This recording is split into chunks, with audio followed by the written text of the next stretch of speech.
Hello દોસ્તો, એજ્યુકટેકનો ચેનલમાં આપનું સ્વાગત છે।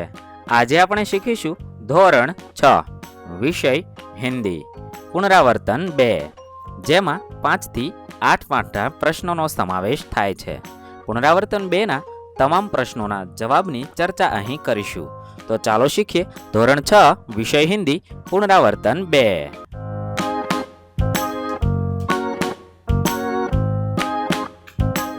पुनरावर्तन 2 में प्रश्न नंबर 1, निम्नलिखित प्रश्नों के उत्तर दीजिए। सवाल नंबर 1, सूरज की किरणें क्या करती है?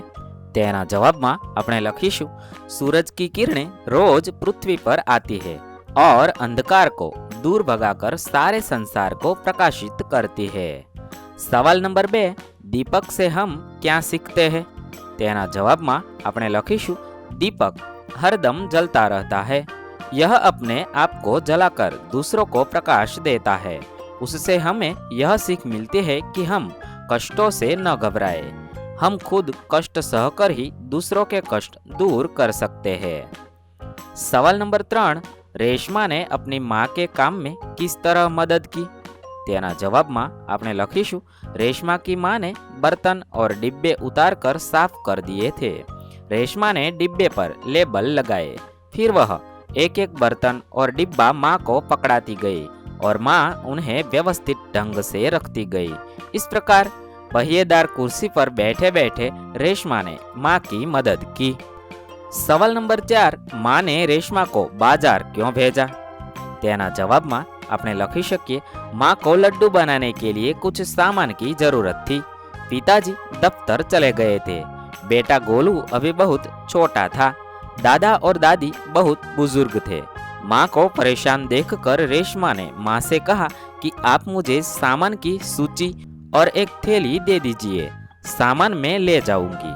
रेशमा की आवाज में दृढ़ता थी, वह पहले भी एक बार सामान ला चुकी थी, इसीलिए रेशमा पर भरोसा करके माँ ने उसे बाजार भेजा। सवाल नंबर 5, राजा भोज किसान से क्यों प्रभावित हुए? तेना जवाब में आपने लखीशु, किसान के पास एक ही बैल था, इसीलिए वह दूसरे बैल की जगह अपनी पत्नी को हल में जोतकर हल चला रहा था। राजा भोज चाहते थे कि वह थोड़ी देर के लिए हल चलाना रोककर उसकी बात सुने। तब किसान ने कहा कि उनकी बात सुनने के लिए वह अपना काम नहीं रोकेगा, यदि वे कुछ कहना चाहते हैं तो हल के साथ चलते चलते कहे। अपने काम के प्रति किसान की यह लगन देखकर राजा भोज उससे बहुत प्रभावित हुए। हवे प्रश्न नंबर 2, कोष्टक में दिए गए शब्दों का उपयोग करके रिक्त स्थान पूर्ति कीजिए। એટલે કે અહીં કૌંસમાં આપેલા શબ્દોનો ઉપયોગ કરીને આપણે આ ખાલી જગ્યાઓ પૂર્ણ કરવાની છે। 1, यह वही लड़का है खाली जगह कल गीत गाया था। यह वही लड़का है जिसने कल गीत गाया था। 2, अध्यापक जी ने बताया खाली जगह कल विद्यालय में अवकाश रहेगा। अध्यापक जी ने बताया कि कल विद्यालय में अवकाश रहेगा। 3, उसने बेईमानी की खाली जगह नौकरी से निकाल दिया। उसने बेईमानी की इसीलिए नौकरी से निकाल दिया। 4, निर्धारित तिथि खाली जगह नक्षत्र में मुझे विशेष जड़ी बूटियों को लाने खाली जगह घने वन में जाना होगा। खाली जगह पूर्ण करीने वाक्य बनशे, निर्धारित तिथि और नक्षत्र में मुझे विशेष जड़ी बूटियों को लाने के लिए घने वन में जाना होगा। आ रीते आपणे खाली जग्याओ पूर्ण करीशुं। हवे प्रश्न नंबर 3, निम्नलिखित वर्णों से प्रारंभ होने वाले अन्य शब्द बनाइए।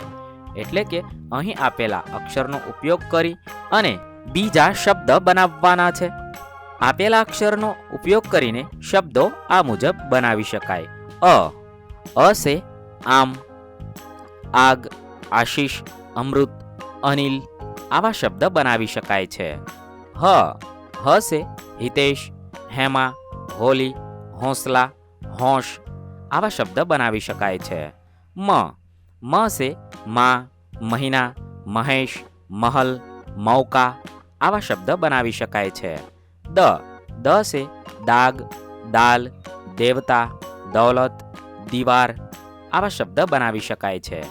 ब से बचपन, बगीचा, बारिश, बादल, बोली आवा शब्द बनावी शकाय छे। ત્યાર પછી દ્વ સે દ્વાર, દ્વારિકા, દ્વાદશી, દ્વાપર, દ્વારા આવા બધા શબ્દો બનાવી શકાય છે. આવી રીતે આપણે આપેલા અક્ષરનો ઉપયોગ કરી અને અન્ય શબ્દો બનાવીશું. તમે તમને મનગમતા બીજા અન્ય શબ્દો પણ બનાવી શકો છો. હવે પ્રશ્ન નંબર 4, સમાન તુક વાલે શબ્દ બનાવીએ. એટલે કે સમાન ઉચ્ચાર થતો હોય તેવા શબ્દ બનાવવાના છે.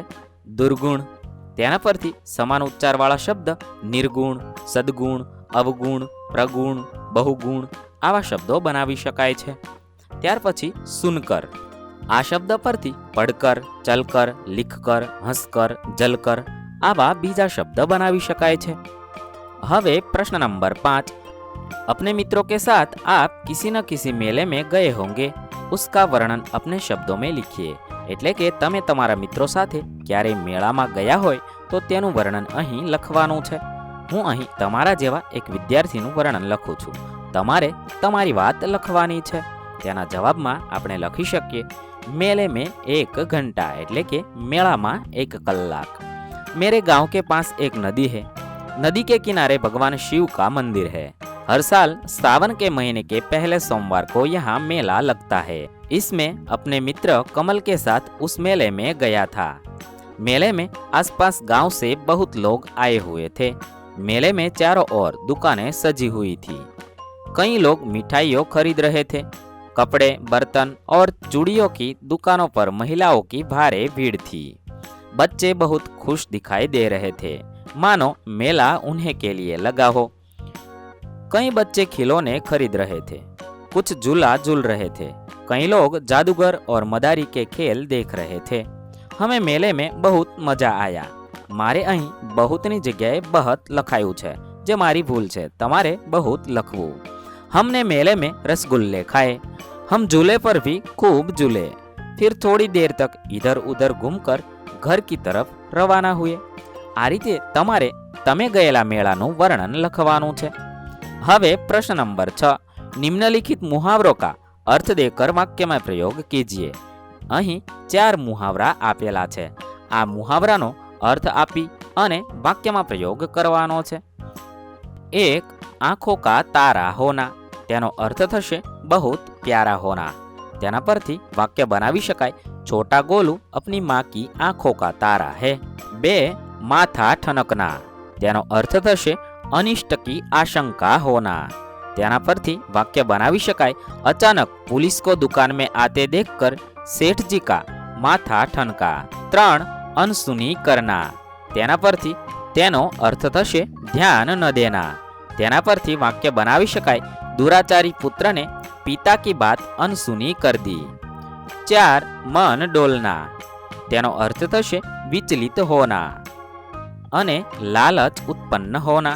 તેના પરથી વાક્ય બનાવી શકાય અપાર ધનરાશિ દેખર ઉસકા મન ડોલ ગયા.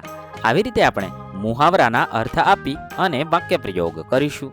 હવે પ્રશ્ન નંબર 7, निम्नलिखित वाक्यों का वचन परिवर्तन करके फिर से लिखिए.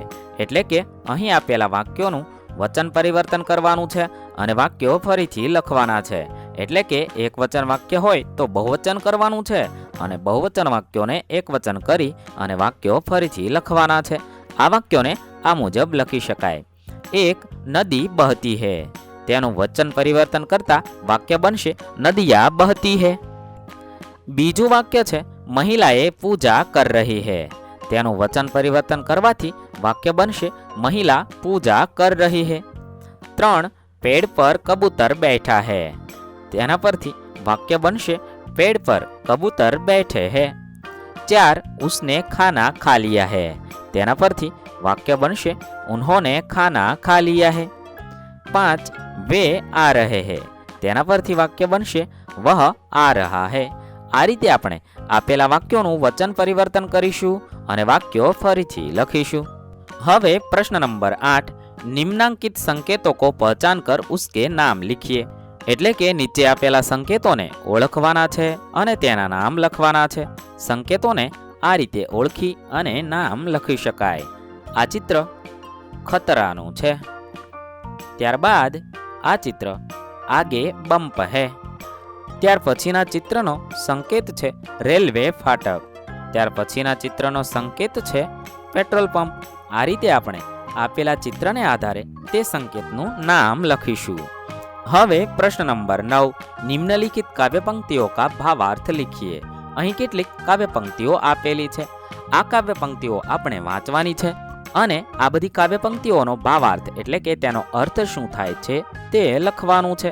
તેના પરથી આપણે અહીં આપેલો કાવ્ય પંક્તિનો અર્થ લખી શકીએ.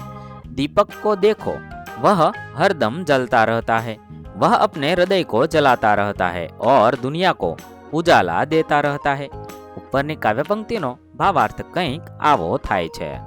હવે પ્રશ્ન નંબર 10, નિમ્નલિખિત શબ્દો કા વાક્ય में प्रयोग कीजिए. અહીં 5 શબ્દ આપેલા છે. આ શબ્દોનો ઉપયોગ કરી અને આપણે વાક્ય બનાવવાના છે. તેના જવાબમાં આપણે આ રીતે લખી શકાય. 1, सूरज. તેના પરથી વાક્ય બનશે सूरज हमें प्रकाश देता है.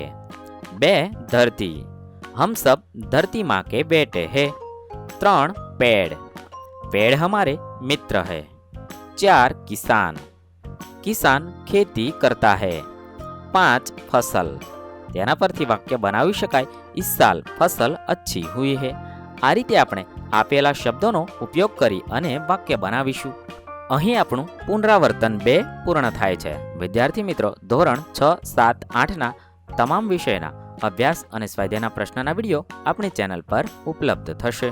થેન્ક યુ દોસ્તો. એડ્યુકેકનો ચેનલ તરફથી વિડીયો નિહાળવા બદલ આપનો આભાર. આવા બીજા વિડીયોઝ નિહાળવા માટે અમારી યુટ્યુબ ચેનલ એડ્યુટેકનો અત્યારે જ સબસ્ક્રાઇબ કરી લો. આભાર દોસ્તો.